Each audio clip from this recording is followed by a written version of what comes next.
भूमौ स्खलितपादानां भूमिरेवावलम्बनम् त्वयि जातापराधानां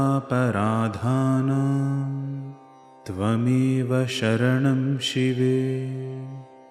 To those who slip and fall on the ground itself offers support.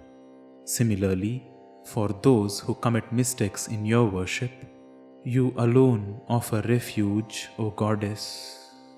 नखानामुद्योतैर्नवनलिनरागं विहसतां कराणां ते कान्तिं कथय कथयामः कथमुमे. कयाचिद्वा साम्यं भजतु कलयाहन्तकमलं यदि क्रीडल्लक्ष्मी चरणतललाक्षारसचणम्. O Goddess Uma, pray tell us how we can ever describe the splendor of your hands, which, being lit up with the radiance of your nails, laugh at the meager beauty of the freshly blossoming lotuses. Alas, perhaps a lotus may bear at least some comparison to their beauty if the red dye on the feet of the playful goddess Lakshmi gets smeared onto them. Samam Devi Skanda Dvipavadana Pitam Stanayugam Tavedam Nah Khedam Haratu Satatam Prasnutamukham Yada Lokya Shanka Kulita Hridayo Hasajanaka Swakumbhau Heramba Parimrushati Hastena Jhatiti. O Goddess, may your lactating pair of breasts, which feed both Lord Skanda and Lord Ganesha at once, remove all our miseries. At the sight of them, the amusing child Ganesha, with his baby elephant face, confused, starts checking the bulges of his own forehead with his trunk. Amute vakshoja vamritarasamanikya kutupau na sandehaspando nagapati patake manasinaha pibantau tau yasmad avidita vadhu sangarasikau Kumaravadyapi Dviradavadana Kraunchadalanau. O banner of the King of Mountains, there is no doubt in our minds that these pair of breasts of yours are two jewel-encrusted vessels that are filled to the brim with the elixir of immortality, drinking from which both Ganesha and Skanda have remained as children even until today, without knowing the pleasures of sexual union. Vahatyambastambe ramadanuja kumbha prakrutibhe samarabdham muktam manibhiramalam haralatikam kucha bhogo bimba dhara ruchibhiranta shabalitam Pratapavyaamishram Puradamayitu kirtimivate. O Mother, the place between your breasts carries a beautiful necklace of pure white pearls which resemble the bulges on the forehead of the mighty Gajasura and which reflect within them the reddish hue of your lower lip, making it shine like the glorious valor of Lord Shiva smeared with the blood of the vanquished Tripurasura. Tava stanyam manye dharani dhara kanye hridayata payaf paravaraha parivahati sarasvatamiva dayavatya dattam द्रविडशिशुरास्वाद्य तव यत् कवीनां प्रौढानाम् अजनिकमनीयः कवयिता.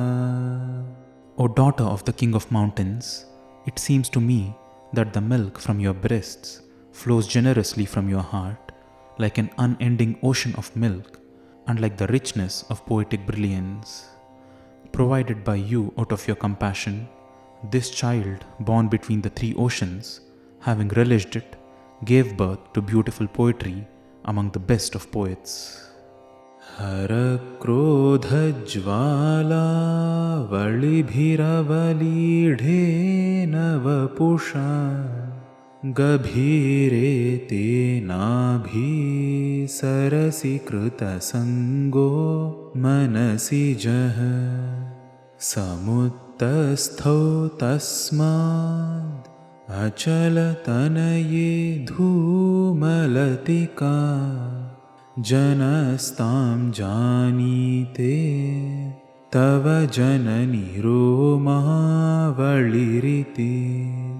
With his body covered in the encircling flames of Lord Hara's rage, Manmatha dove into the deep lake of your navel.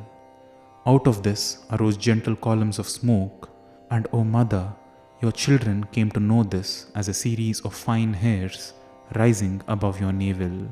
Yadetat kalindi tanutara tarangakriti shive कृषे मध्ये किञ्चित् जननि तव यद्भाति सुधियां विमर्दादन्योन्यं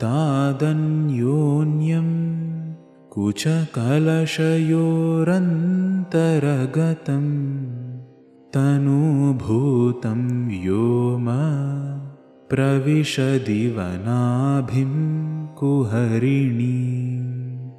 O Goddess Shiva, this pattern, which is finer than the subtle ripples of river Yamuna, located on your slender midriff, seems to those of great intellect as if the very space between your rounded breasts, unable to bear the friction between them, is crumbling and falling into the depths of your navel. Sthiro Gangavartaha Stanamukula Romavalilata कलावालं कुण्डं कुसुमशरतेजोहुतभुजः रतेर्लीलागारं किमपि तव नाभिर्गिरिसुते बिलद्वारं सिद्धेर्गिरिशनयनानां विजयते. O daughter of the mountain, glory be to your indescribable navel, which seems like a steady whirlpool on river Ganga, which seems like the flower pot out of which your subtle pattern of hair raises up like a vine, blossoming into the flowers of your breasts, which seems like the Vedic altar into which the very lord of flowery arrows Manmatha is offered, which seems like the pleasure house of his wife Rati Devi, and which seems to Lord Shiva's eyes like the entrance of a cave of attainments. Nisarga kshinasya stanatatabharena klamajusho namanmurte nari tilakashanakaistrutyata iva chirante madhyasya त्रुटिततटिनीतीरतरुणा समावस्थास्थेम्नो भवतु कुशलं शैलतनये. O daughter of the mountain, O pinnacle of womanhood, may well-being always happen to your midriff, which seems like the tree on a river bank that is about to break, as it is already slender, and on top of it is slightly curved as it supports the weight of your bosom. Kuchau sadya svidya tataghatita kurpasabhidurau kashantau durmule कनककलशाभौ कलयता तव त्रातुं भङ्गादलमिति वलग्नं तनुभुवा त्रिधानद्धं देवी त्रिवळिलवळीवल्लिभिरिव.